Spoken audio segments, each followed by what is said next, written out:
सिकू रिजवान कि पहले तो अब let's talk about how he came in today sorry yesterday, और किस तरह उन्हें बाबू को भी सपोर्ट किया and exactly what we expect from Rizwan. नहीं, वो जैसे अहमद ने बोला ना, इसमें ओवर्स बहुत होते हैं और इसमें आपका टेम्परामेंट आपके पास है। और देखें, मैं हमेशा कहता हूँ ना कि जो चेस करके लोग स्कोर करते हैं मैं उनको मानता हूँ। तो कल दोनों ने चेस करके माना, करंट अफेयर का प्रोग्राम है तो बहुत आला, मैं मतलब मुझे खुशी हुई थी। चेस कर रहे हैं और then you win, that's good. और स्कोर भी ये नहीं था कि 150 रन थे, अच्छे खासे रन थे, 280 के करीब रन थे और बहुत अच्छा उन्होंने चेस किया।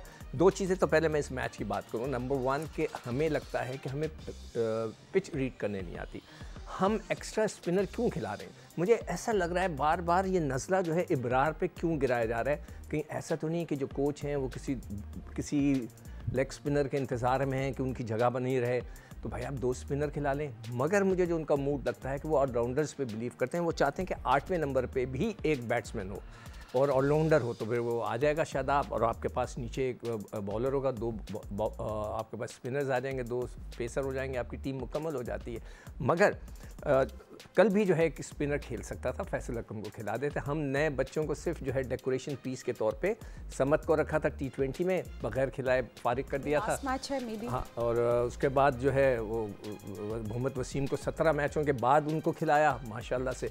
फिर उस्मान तारिक को फिर आखिरी में एक मैच दे दिया। तो वो डेकोरेशन पीसेस हैं ये बेचारे लड़के।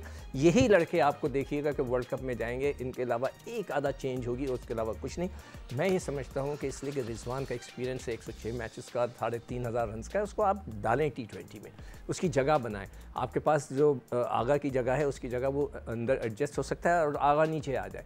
तो इस किस्म के कुछ एडजस्टमेंट करें, इसलिए कि उसका एक एक्सपीरियंस है जो कि हमें ज़ाया नहीं करना चाहिए। वर्ल्ड कप के लिए ज़रूर इस्तेमाल करना चाहिए। बाद में ऐसा ना हो कि लोग कह रहे होंगे जी वो उसको छोड़ कर गए थे तो भाई आपका ये मैच गड़बड़ होगी। तो we must utilise all the forces जो भी हैं। तो अभी जो ट्राई सीरीज़ होगी देखता हूँ मैं कि उसमें उसका नाम आता है नहीं आता। अगर उसका नाम आ गया तो मैं समझ जाऊँगा कि जो मैं सोच रहा हूँ जिस लाइन पर वो वही चीज़ होगी।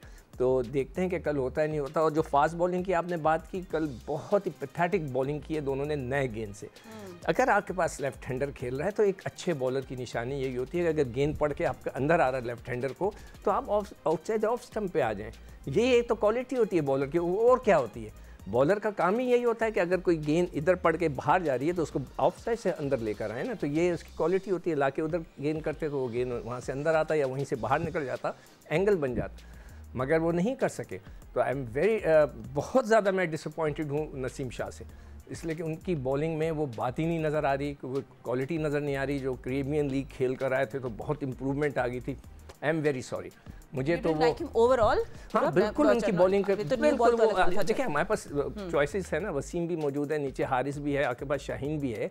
तो इसलिए मुझे लगता है कि उसकी शायद जगह ना बन सके और उन्होंने अच्छी गेंदें नहीं की है। T20 के अंदर हो सकता है उन्हें कुट पड़ जाए जिस तरह की वो लेंथ पे गेंद कर रहे हैं। तो वसीम ठीक है, उन्होंने इतनी मज़ेदार गेंद भी नहीं की। असूलन कल वसीम से नया गेंद कराना चाहिए था। हारिस नहीं पसंद करते नया गेंद करना, वो थोड़ा से शर्माते हैं नया गेंद करने से, तो उनको होल्ड कर लेते, वसीम से ट्राई कर लेते। यू नेवर नो, उनका गेंद ज़्यादा अच्छा होता। पिछले मैच में आपने देखा होगा वो लेफ्ट हैंडर को बड़े अच्छा गेंद कर रहे थे, बाहर निकाल रहे थे।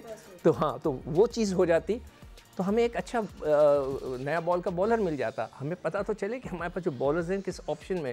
आप उनको एक ही बॉलर पे अगर स्टिक कर जाएं एक प्लेयर के पर, भाई ये यही होगा, ओपन भी यही करेगा, मिडिल ऑर्डर में इसके अलावा कोई नहीं है, तो फिर आप तरक्की नहीं कर सकते। सही है। सो अहमद, अब देखिए, good thing, I think Pakistan should go for the kill, they should win the series 3-0, but at a risk of what do you think Pakistan थोड़ा सा रिस्की चेंजेस लेना चाहिए उन लोगों को? Do you see other players coming in to play tomorrow? I mean of course Shaheen को तो हम देख लेंगे होपफुली। नहीं, क्या रिस्की, मतलब रिस्की इसमें क्या हो गया है? आपको पूरी सीरीज ही यंगस्टर्स को खिलानी चाहिए थी। असूलन अगर आप बात करें कि आपके जो सारे प्लेयर्स हैं, ये सारे जो भी अपने यंगस्टर्स खिलाए थे, ये सारी मुश्किल कंडीशन में खिलाए, जिन्होंने मैचेस जितवाए हैं। आपने प्लेयर्स को उनके नंबर पे नहीं खिलाया, उसके बाद आपने उनको बाहर कर दिया। तो इसमें रिस्की तो कुछ नहीं था, लेकिन वो नहीं खिलाएंगे। हमें अब समझ जाना चाहिए कि ये सारे सिनेरियो के बाद जो हमने ओवर द इयर्स जो है ना 1-1.5 साल के अंदर एक्सप्लेन किया है, जो भी टीम के अंदर होता रहा है, इससे पाकिस्तान क्रिकेट बोर्ड को कोई ऐसा फर्क नहीं पड़ रहा है। वो इसीलिए नहीं पड़ रहा है, वो समझते हैं कि पीछे प्लेयर्स उस तरह के डेवलप मौजूद नहीं है राइट? इसीलिए 7-7 8-8 टूर्नामेंट्स के बाद भी, हारने के बाद, राउंड से बाहर होने के बाद भी लगातार यही कोशिश होती रही है और अभी तक भी यही हो रही है कि किसी तरह इन्हीं प्लेयर्स से परफॉर्मेंस कराई जाए, इनको बेस्ट कंडीशंस प्रोवाइड की जाए, किसी ना किसी तरीके से वो परफॉर्म। और जब पूरा इदारा, अमला, कोचिंग स्टाफ, हर एक इंसान इस चीज की कोशिश कर रहा होता है तो इवेंचुअली प्लेयर सारे 19-20 ही होते हैं, प्लेयर्स ने परफॉर्मेंस कर ही जानी होती है। तो इसमें कोई भी रिस्क नहीं था, इनफैक्ट फ्यूचर था। और ठीक है, अगर आपने नहीं खिलाना है यंगस्टर्स को, नहीं खिलाना है, डेवलप करना है, और ये श्रीलंका की जो बॉलिंग आई भी 50 ओवर के, इसी से हल्ला गुल्ला मचाना है, तो आप रिजवान को भी ठीक कह रहे हैं सिक्कू भाई, वापस ले आए T20 के अंदर। आपने फिर उसको क्यों छोड़ दिया अकेला? आप उसको भी वापस लेके आए, वो भी फिर एक्सपीरियंस है, वो भी कोई अच्छा प्लेयर है, कीपर तो वैसे ही वो ठीक है।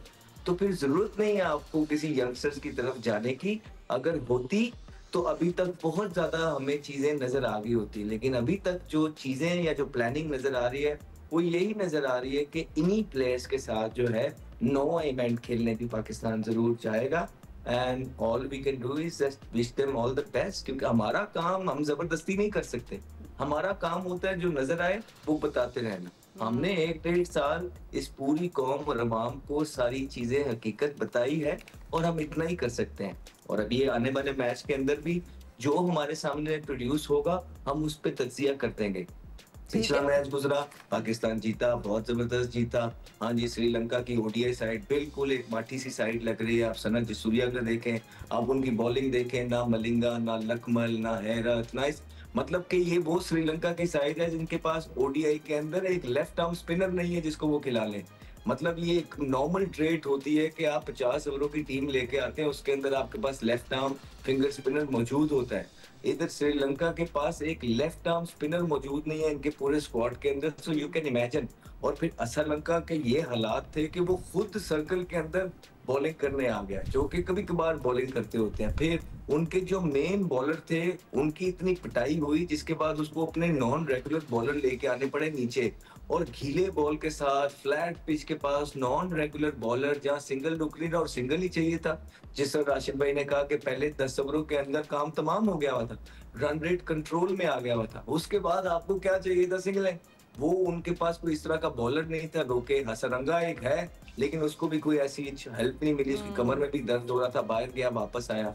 सो इन शॉर्ट ये है कि दुनिया भर में इस तरह की टीम के अगेंस्ट जो है, दुनिया भर में यंगस्टर्स जो हैं वो डेवलप किए जाते हैं। जिस तरह अभी साउथ अफ्रीका आया था, आप देखें वो पाकिस्तान के खिलाफ 12 प्लेयर छोड़ के आया था, क्यों? कि कोई यंगस्टर बन जाए।